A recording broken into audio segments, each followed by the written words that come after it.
নমস্কার, আমার ফেসবুক এবং ইউটিউব পরিবারের সকল সদস্যদের জানাই রক্তিম ভালোবাসা ও আন্তরিক শুভেচ্ছা।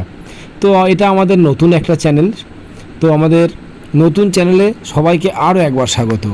আমি রজত আর আমার মিসেস পিঙ্কি। তো আমাদের চ্যানেলে আপনাদের মূল্যবান সময় দেওয়ার জন্য আপনাদেরকে আরও একবার অসংখ্য ধন্যবাদ। তো ব্লগটা দেখতেই পাচ্ছেন, আজকে আমার পিঙ্কি, অথচ আমি ওকে চুঙ্কা বলে ডাকি।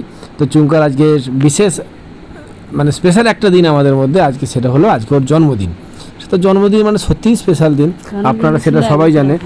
আর জন্মদিনটা ছিল 1 বছর আগের। 1 বছর আগে থেকে আমরা ভিডিওটা শ্যুট করে রেখেছিলাম, তো ভিডিওটা পোস্ট করা হয়নি। সব কিছু ঠিকঠাক করে রেডি হয়ে তবে আমরা আজকে আপনাদের সামনে এসে উপস্থাপন করেছি ভিডিওটা। তো 2023 সালের আষাঢ় মাসের 9 তারিখ, বাংলার ডেটটাই বললাম, ইংরেজিটা এই মুহূর্তে মনে নেই, কারণ ওর জন্মদিনটা বাংলা হিসাবেই পালিত করা হয়। আবার 1 মাস পরেই আছে, আবার নতুন একটা ব্লগ আসবে, সেটা আপনারা দেখতে পাবেন। তো যাই হোক, যেটা বলছিলাম, তো জন্মদিন সত্যি একটা স্পেশাল দিন। আমি জানি না আপনারা কেমনভাবে আপনাদের প্রিয়জনদের জন্মদিন পালন করেন। তো ও যেদিন থেকে বলেছিল যে ছোটো থেকে ওর জন্মদিনটা সেইভাবে পালন হয়নি, আমার সত্যি খুব খারাপ লেগেছিল। কথাটা শোনার পর থেকে আমি বিয়ের আগেও আমি আমার সাধ্যমতো চেষ্টা করতাম, এবং বিয়ের পরেও ওকে কাছে পেয়ে আরও সুন্দর থেকে সুন্দরতরভাবে চেষ্টা করি ওকে এই স্পেশাল একটা দিনে আরও অনেকটা হ্যাপি করার, অনেকটা ভালো রাখার। তো জন্মদিন সত্যি বিশাল একটা আলাদা রকম দিন, একটা উপহার দেওয়া, একটা ঘরের মধ্যে নানা রকম খাওয়া দাওয়ার আইটেম। তো আজকে অলরেডি ফুলটুরা চলে এসছে আমাদের ঘরে। ফুলটু হচ্ছে পিঙ্কির বোন, আমারও বোন। তো আমরা আর ওরা একসঙ্গেই থাকি, একই জায়গায় থাকি। অ্যাকচুয়ালি আমাদের বাড়ি হচ্ছে বর্ধমান, আমরা কর্মসূত্রে থাকি হাওড়া সাকরাইলে। তো ওদেরকে নিমন্ত্রণ করেছি আমাদের বাড়িতে আসার জন্য। তো ওরা যথারীতি, ওরা বলতে শান্তনু আসেনি, ফুলটু এসছে। আর ফুলটু এসে ঘরে কাজকর্ম শুরু করে দিয়েছে, সেটা তো আপনারা দেখতেই পাচ্ছেন। অ্যাকচুয়ালি কী বলুন তো, ছোটো থেকে চুঙ্কার জন্মদিনটা সেইভাবে পালন করা হয়নি। অ্যাকচুয়ালি সবাই তো সব বিষয়টা জানে না। গ্রামের দিকে বড় হওয়া, বাবা মার চাষবাস ফ্যামিলি থেকে বিলং করে এসছে, সেই জায়গা থেকে সবসময় ছেলে মেয়েদের দিকে সময় না দেওয়া, কাজ নিয়ে ব্যস্ত থাকা, ইত্যাদি ইত্যাদি ইত্যাদি। কিন্তু এই কথা শুনে যখন আমাকে যখন বলেছিল না, তখন খুব খারাপ লাগছিল। সত্যি এরকম হয়, এরকম হয়েছে ওর সঙ্গে? না, এরকম করলে তো হবে না। আমি ওকে সুন্দরভাবে রাখার চেষ্টা করব, ভালো রাখার চেষ্টা করব।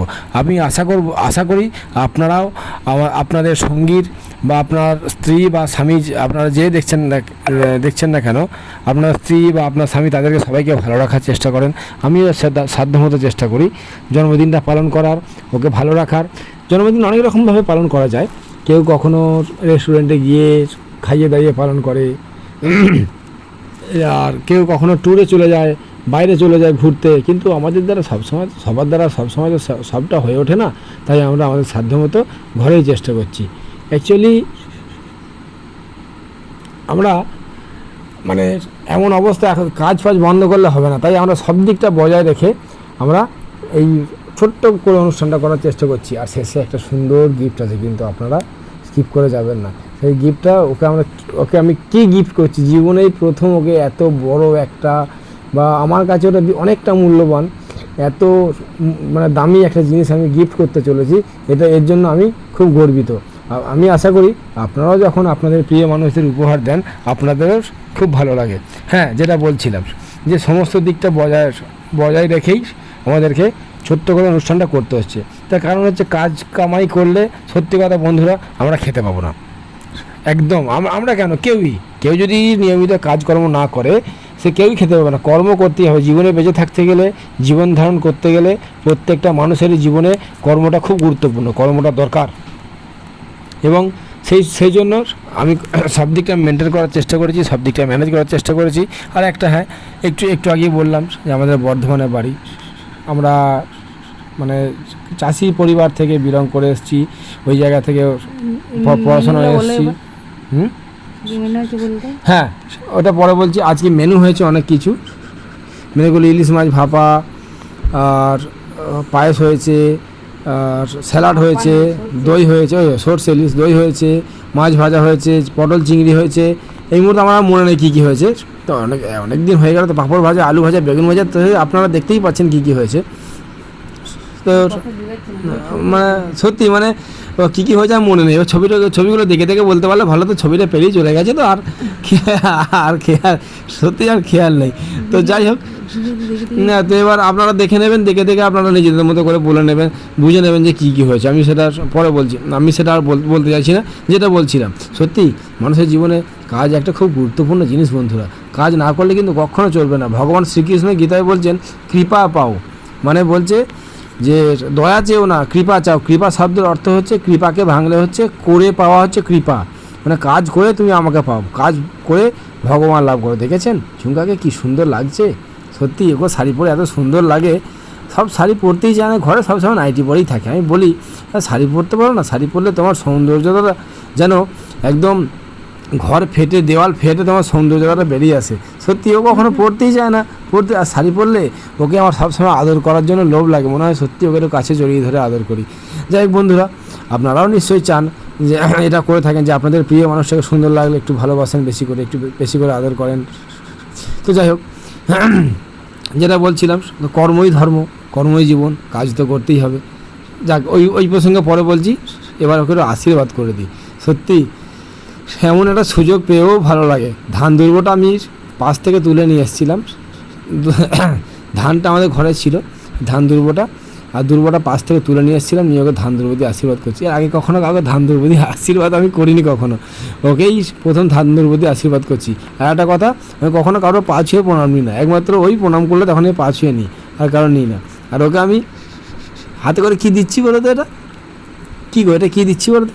টাকা দিচ্ছি, কিন্তু আসল গিফটটা এখনও বাকি আছে। যাই হোক, আসল গিফটটা এখনও এসে পৌঁছায়নি, ওটা কিন্তু গাড়িতে আসছে। ঠিক আছে, ওটা গাড়িতে আসছে, আর মা আছে ভিডিও কলে, এদিকে মা দেখছে, মা ওদিকে অনলাইন, মা আবার অনলাইন আশীর্বাদ করছে। তো আজকালকার দিনে হ্যাঁ সবই হয়, জেনারেলি না হওয়ার কী আছে। অনলাইনে ভাই ফোটা, অনলাইনে আমরা কোভিডের সময়, লকডাউনের সময় দেখেছি অনলাইনে বিয়ে হচ্ছে, তো অনলাইনে মাও আশীর্বাদ করছে। সব কিছু যুগের সঙ্গে তাল মেলাতে হবে, যুগের সঙ্গে তাল না মেলাতে পারলে আমরা তো পিছিয়ে পড়বো না। আমরা যদি সেই কালের মতো আজ থেকে 20 বছর 30 বছর পিছিয়ে থাকি, তাহলে চলবে? যখন যেমন তখন তেমন, যখন যেমন সময় তখন তেমন, সেই সময়ের সঙ্গে সঙ্গে নিজেকে বন্ধুরা আপডেট করে নিতে হবে। আপডেট না করলে কিন্তু সমাজের সঙ্গে, বাস্তবের সঙ্গে আমরা চলতে পারবো না।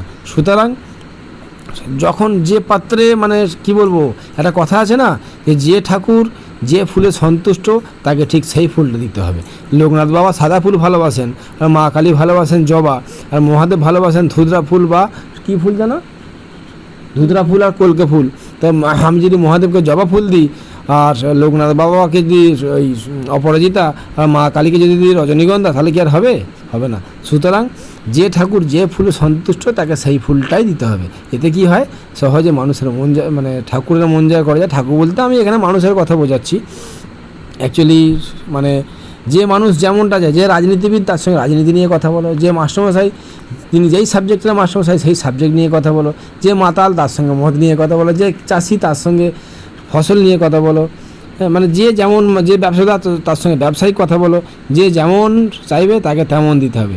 যাই হোক বন্ধুরা, আমাদের চুমকার গিফটটা কিন্তু এসে গেছে, দেখতে ওই দেখো গাড়ি এসে দাঁড়িয়ে গেছে, এটা অ্যামাজনের গাড়ি, গাড়ি থেকে গিফটটা নামছে এক্ষুনি। সত্যি কি একটা আনন্দময় মুহূর্ত, জীবনের অনেক আনন্দময় মুহূর্ত দেখেছি। এই হচ্ছে আমাদের গিফট, আসছে দুজন মিলে ধরে নিয়ে আসছে, দেখতে পাচ্ছ এলজির রেফ্রিজারেটর। ও কিন্তু এখনও জানে না, ও এখন নেই, ছাদে টাদে হয়তো কোনো কারণে গেছে, সেই সময়তেই ঠিক এসছে, ও কিন্তু এখনও জানে না যে কী আছে এটার মধ্যে।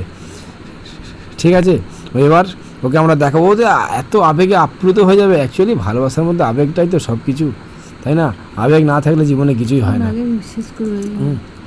আবেগ না থাকলে জীবনে কিছুই হয় না। তো ফ্রিজটা অলরেডি এসে গেছে, দেখতে পাচ্ছি আমি, এবার ওকে দেখাচ্ছি, দেখতে পাচ্ছি সেই আনন্দময় মুহূর্ত। উফ, সত্যি কি মুভমেন্ট, অসাধারণ এক মুহূর্ত, ভাবাই যায় না। হ্যাঁ, তো যাই হোক বন্ধুরা, আস্তে আস্তে ওপেনিং করা হচ্ছে, তোমরা দেখতে পাচ্ছ। সত্যি দারুণ ভালো লাগছে। ও তো চোখটা খোলার জন্য ব্যস্ত হয়ে পড়েছে, কিন্তু আমি ওকে খুলতে দিচ্ছি না। হ্যাঁ, আমি ওকে খুলতে দিচ্ছি না। এই আস্তে আস্তে খুলছি, এই বেরিয়ে গেছে, দেখছো বন্ধুরা। সত্যি একটা ফ্রিজ এসে গেছে। আমি ওকে বলেছিলাম জন্মদিনে তোমাকে একটা জিনিস উপহার দেবো, সেই উপহার কিন্তু চলে এসছে। যাই হোক বন্ধুরা, আপনারা আপনাদের অমূল্য সময় দিয়ে আমাদের ভিডিওটা দেখার জন্য আমরা আপনাদের কাছে চিরঋণী, চিরকৃতজ্ঞ। আশা করি আগামীর সমস্ত ভিডিওতেও আপনারা আমাদের ঠিক এইভাবে পাশে থাকবেন এবং আমাদের সহযোগিতা করবেন। আশা করি আর আমার চুঙ্কাকে আপনারা দুহাত তুলে আশীর্বাদ করবেন, ও যেন সুস্থ থাকে, ভালো থাকে, আর আমরা যেন মানুষের জন্য, মানুষের পাশে সবসময় থাকতে পারি। আপাতত এখানেই শেষ করলাম।